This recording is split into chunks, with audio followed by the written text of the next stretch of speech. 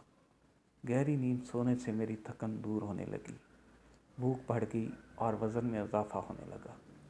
رفتہ رفتہ میری صحت حیرت انگیز طور پر ٹھیک ہونے لگی۔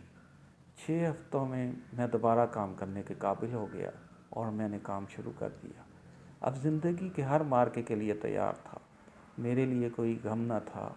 میں نے یہ سبق سیکھ لیا تھا کہ جو گزر گیا سو گزر گیا، چنانچہ نہ تو ماضی کا غم کرنا چاہیے اور نہ ہی مستقبل کا اندیشہ دل میں رکھنا چاہیے۔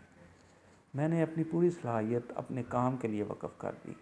آپ کو حیرت ہوگی کہ کئی برسوں بعد جب ایڈورڈ ایمنز کا انتقال ہوا تو ان کا شمار امریکہ کے مشہور تاجروں میں ہوتا تھا۔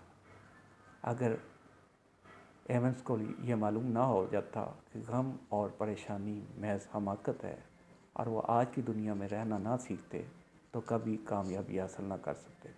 کل کے بارے میں کوئی بات طے نہیں، کل کسی کو نظر نہیں آ سکتا اور نہ کل کے بارے میں کوئی پیش گوئی کی جا سکتی ہے۔ لہٰذا اگر آپ چاہتے ہیں کہ فکر اور پریشانی آپ کے قریب نہ آئیں تو آپ سر ولیم کے طریقہ کار پر عمل کریں، یعنی ماضی اور مستقبل کو دروازے سے باہر نکال دیں اور آج کی دنیا میں رہیں۔ Thank you.